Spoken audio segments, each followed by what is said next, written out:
शबरी भगवान राम की परम भक्त थी। वह शबर जाति की एक भोली भाली लड़की थी।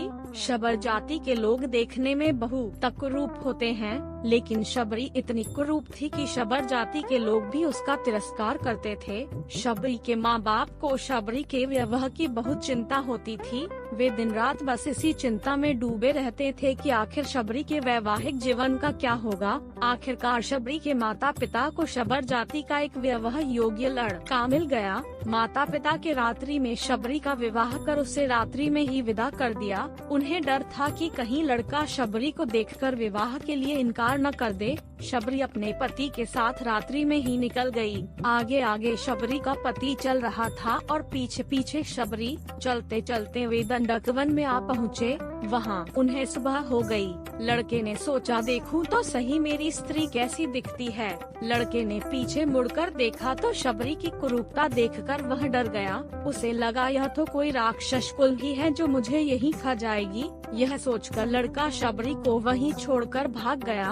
अब शबरी दंडक वन में अकेली रह गई। वह पीहर से तो आ गई थी, लेकिन उसे अपने ससुराल का कोई पता न था। अब शबरी जाए तो कहाँ जाए। दंडक वन में रहने वाले ऋषि शबरी को अछूत मानकर उसका तिरस्कार करने लगे। उसी वन में मतंग नाम के एक ऋषि महात्मा रहते थे। मतंग ऋषि को शबरी को देखकर उस पर दया आ गई। उन्होंने शबरी पर कृपा कर उसे अपने आश्रम में रहने के लिए शरण दे दी। दूसरे ऋषि मुनियों ने जब यह सब देखा तो उन्होंने इस बात का बहुत विरोध किया कि उन्होंने एक कुरूप और अछूत जाति की लड़की को अपने आश्रम में शरण दे दी। लेकिन मतंग ऋषि ने किसी की भी एक बात न सुनी। उन्होंने प्रेम से शबरी के सर पर हाथ रखा और कहा, बेटा तुम घबराओ नहीं। जैसे कोई पुत्री अपने माँ बाप के पास रहती है वैसे ही तुम मेरे पास रह जाओ। शबरी अब खुशी खुशी मतंग ऋषि के आश्रम में रहने लगी। शबरी को ऋषि मुनियों की सेवा करने में बड़ा आनंद आता था। सब ऋषि मुनि शबरी का तिरस्कार करते थे, इसलिए शबरी छिप छिप कर उनकी सेवा किया करती थी।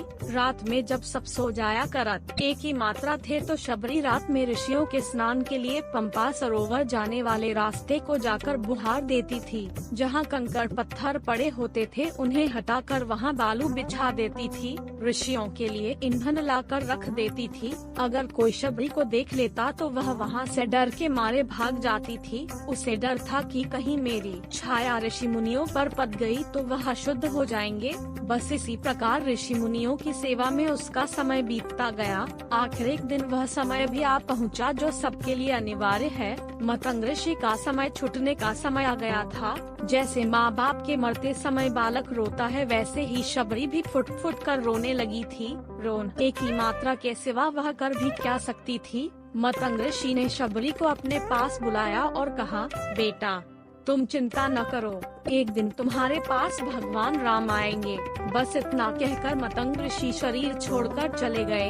अब शबरी दिन रात भगवान राम की प्रतीक्षा करने लगी। रात में किसी जानवर के चलने से पत्तों की खड़खड़ाहट भी होती तो शबरी बाहर आकर देखने लगी कि कहीं भगवान राम तो नहीं आ गए। वह प्रतिदिन कुटिया के बाहर पुष्प बिछाती और तरह तरह के फल लाकर रख देती थी। फलों में भी बढ़िया बढ़िया फल राम जी के लिए चख कर रख देती थी। फिर राम जी नहीं आते तो अगले दिन फिर नए फल ले आती। राम जी को भोजन करने का उसके मन में बहुत उत्साह था। प्रतीक्षा करते करते एक दिन शबरी की साधना सफल हुई। मतंग ऋषि के वचन सत्य हुए। भगवान राम शबरी की कुटिया में पधारे। कई बड़े बड़े ऋषि मुनियों ने भगवान राम से उनके आश्रम में चलने के लिए प्रार्थना की, लेकिन भगवान राम केवल शबरी की कुटिया में आए। जैसे शबरी को भगवान राम से मिलने की तीव्र इच्छा थी, ठीक वैसे ही भगवान राम भी को भी शबरी से मिलने की उत्कंठा थी। भगवान राम शबरी की कुटिया में पहुँचे। शबरी के आनंद की सीमा नहीं रही। वह भगवान के चरणों में लिपट गई। जल लाकर उनसे भगवान के चरण धोए। फिर आसन बिछाकर भगवान को बैठाया। फल लाकर शबरी ने भगवान के सामने रखे और प्रेम पूर्वक उनको खिलाने लगी।